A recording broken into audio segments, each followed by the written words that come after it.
Hey, what's up? Welcome to Fumble Fever. That's Dylan. I'm Micah. It's good to have you guys here for another week. Sorry that we're a little bit late this week, but we promise you that we are going to talk about that USC Georgia game. Monstrous win for the Gamecocks, and because I have a lot to say about this one, I'm going to let you go ahead. Yeah, it was probably one of the biggest wins they've had in probably 5 or 6 years. They haven't beat a top five team since Missouri, at Missouri in 2013 Mm-hmm. in overtime. Yeah. This is actually double overtime, just like this game was. Fun little fact. That actually is interesting. Yeah. So And Missouri missed a field goal just like Georgia did. that's weird. I know, it really is. That is weird. Kind of creepy while we're getting close to Halloween. So about that game though, I mean Georgia, South Carolina. I mean, how do you feel about what you saw on the field? Well, pretty much I saw domination on both sides. Pretty much. I take it. I saw I take it back. Okay. I don't mean domination. I just mean like they dominated most Two of the teams game. going at it. Yeah. Okay. Is this they dominated pretty much most of the game. That's what I Right. mean. Okay. You know what I mean? I think so. Okay, except for like the first drive, where they were like pushing the trenches Yeah. for the offensive line Uh-huh. for Georgia. But since then, South Carolina pretty much took over with their defensive line and with their offensive line. Okay. Okay. I knew you and me was gonna differ. Uh-huh. We already knew that's been decided a long time ago. No matter how the outcome of this game came, we was probably going to differ on it.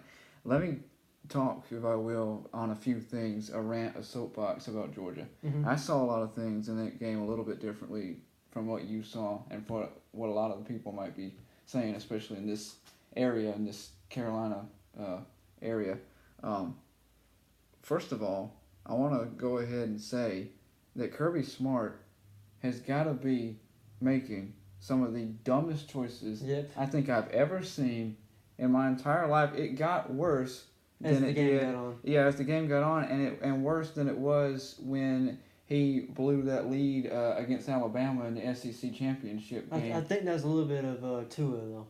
Tua and Hurts. Yeah, and that's fine, but the decision making is way worse in this game than any game that I've seen from him so far. And I haven't been a person throughout the years that has thought badly of Kirby Smart. Now I'm starting to get a little suspect. I think it's a little bit of the, not really Kirby Smart, but their offensive coordinator.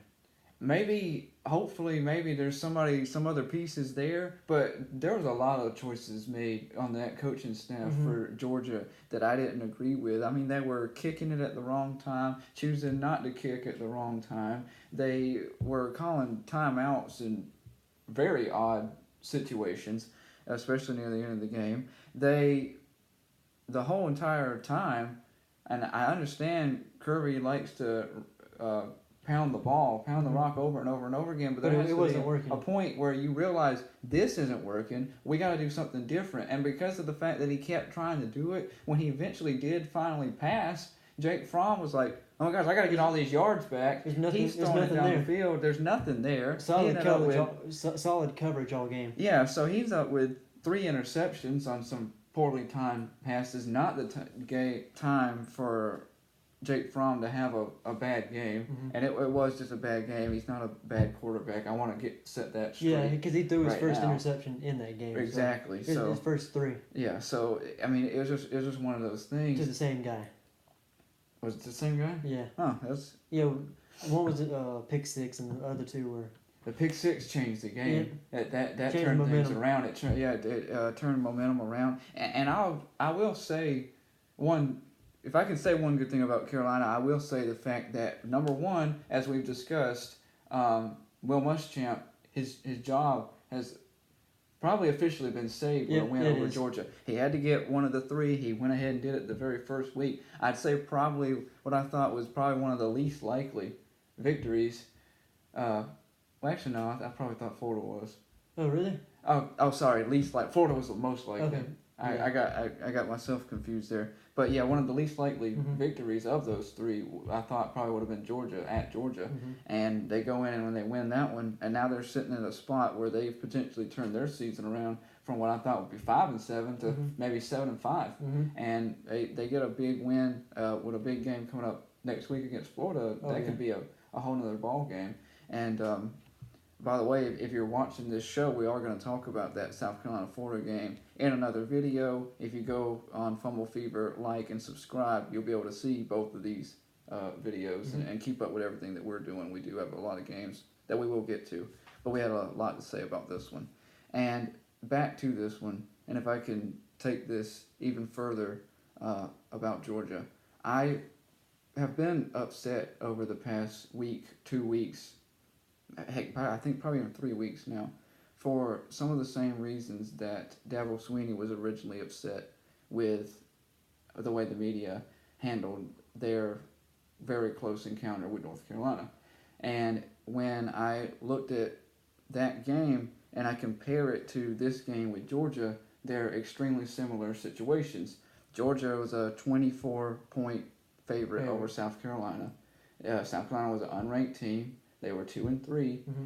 and to top it all off, this isn't just like everyone was talking about how bad North Carolina is. This isn't North Carolina. This is a team that lost to North Carolina, so it's even worse than that. And everybody, but South Carolina is much improved from their first game. Improved or not, it's still type of the same situation. It's not like North Carolina was a joke, anyways. Yeah. You know what I'm saying? So like I said at the very beginning of the season, most of North Carolina's win or from last year, they were like 3-9, but most of their games were a 7-point game or less. Oh, North Carolina? Yeah. All their games last year. Yeah, they could have been 9-3. Right, and the games this year, and they could have been 5-0, 6-0 now. Yeah. It's because they went and beat Georgia Tech last week. So yeah, they're way better than what their record says. They're a lot better than what their record says. And it's not that I'm necessarily saying South Carolina's bad. I'm not saying that. Mm-hmm. But I'm saying that Georgia, it was in the exact same situation. And I can understand why Dabo was upset. You should never lose to an unranked team at home. Right, you should never lose to an unranked team at home. And I feel like it's not excusable. No. See, if they went to South Carolina at like a night game or something, maybe you could see maybe them losing. Right. But they should never lose at home. Which is exactly why I feel like they're not getting enough flack, I guess, more than what they deserve. They did go all the way down to number 10, seven spots. So that's a good bit of. Yeah, in a sense. Where do you think they should be ranked? They're probably close to right. I'd have to look at the full rankings and really tell you, just because of the fact that once you start getting to especially once you start getting to 15 down, it's teams that really aren't they're great. So Georgia's definitely better than those teams. But even I'm not necessarily talking about the fact of how far they dropped. I'm talking about the fact that if you remember after that Clemson game, you had people calling Dabo and every media saying, "What's wrong with Trevor Lawrence? Why is he hurt? Are you hiding something? Is something wrong with your quarterback? Oh, they should go. They shouldn't even be in the playoffs, even if they go undefeated." I heard Paul Pompom would say that. Tim Tebow said that too. And so we had the media going on an outrageous war against Clemson for whatever reason, and then Georgia, I assume, actually loses, and it's nowhere near as bad. You haven't heard as much, and that's part of the thing that upsets me.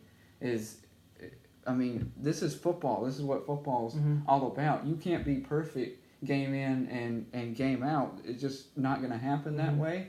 And if you're going to completely downgrade one team, you need to be standard and do it to the other ones. And that's how I'm consistent. And honestly, I feel like Clemson has been more consistent than Georgia anyways. I think, offensive-wise at least.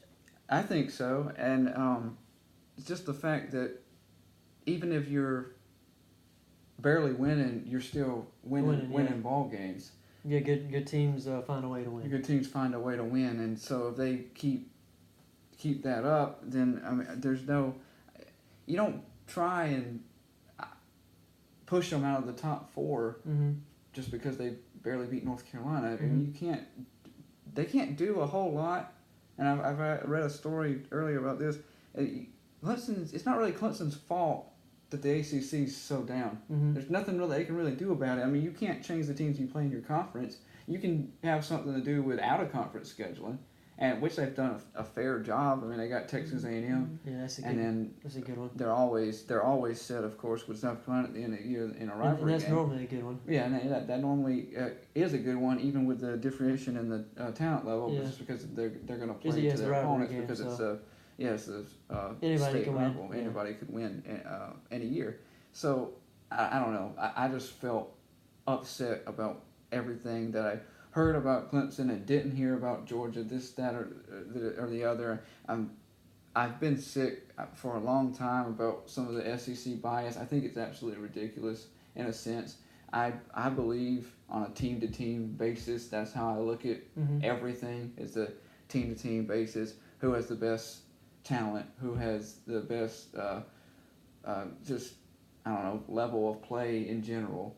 And that's how things should be looked at. I mean, do you feel anything that I'm weighing down while by myself here? I mean, I'm feeling it because Clemson, they don't deserve all the negative responses that they have gotten, but they're not as offensively sound as they were last year. Right.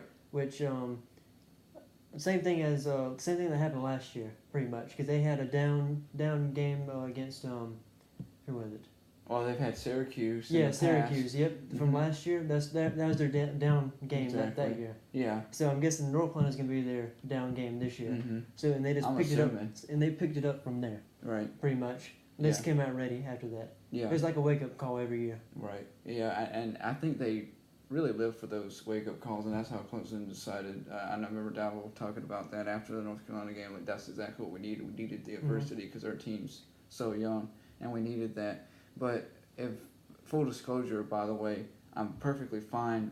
I'm not saying that Clemson should still be number one because I'm perfectly fine with where they're at, especially being behind LSU at least. I don't think I've seen a whole lot from Alabama yet, based on who they've played. I've seen plenty from LSU to have them at number two because I feel like LSU should be number one. Honestly. You think it should be above Alabama? Yeah. I could see that. Honestly, I could actually see that. But either way, I'm okay with Clemson being behind LSU because of the fact that they beat Texas and they just beat Florida, and they're moving on and they look as hot as ever, and they have this whole season. So that's perfectly okay with me. And I don't know. I guess I had to get that off of my chest to somebody because I'm so tired of sitting back and holding all that in. But so I guess what I'm really thinking is we're going to get the chance to see Georgia against Kentucky this week. It should not be anywhere near the level that the Carolina game was. No. They do have to go to Kentucky. Before we have to finish this show, do you have any thoughts as to how the Georgia-Kentucky game you think is going to go? I feel like Georgia's going to come out ready. It's going to probably like 28-0 at halftime. Yeah. Probably second and third string will be out there in the fourth at least. Probably like 48 to 14 maybe. Yeah, I agree with 17. That. Yeah, I agree with that. And by the way, I want to make it really clear too that just because of all the bad things I said about Georgia doesn't mean that I think that they're just going to completely fall apart. There might be people out there that believe that because that's just kind of the overreactions but that people give. They have way too much talent. Yeah, they have way too much talent. They're not going to completely fall apart. It's going to be interesting now to see who actually goes to the East because we might actually have some competition, which I'm happy about that. Yeah, because South Carolina beats Florida this week, and then Georgia loses to Florida. They'll be first. And it's crazy to think about how the script has just been flipped so big from one game. I know, it's crazy. Think about that. I know, everybody thought last week that Georgia was going to win it hands down. Yeah, and they should have. On paper, they should have. Oh, yeah. And it's just one of those things. It should have been a blowout. And it honestly, as much as I hated everything that happened. That's why they play the game. That's why they play the game, and that's exactly what makes college football so great.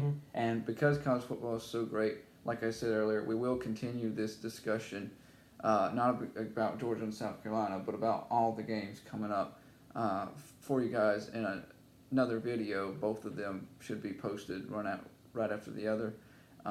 If you go subscribe on YouTube, you can check out both of those as you wish. Hit the bell.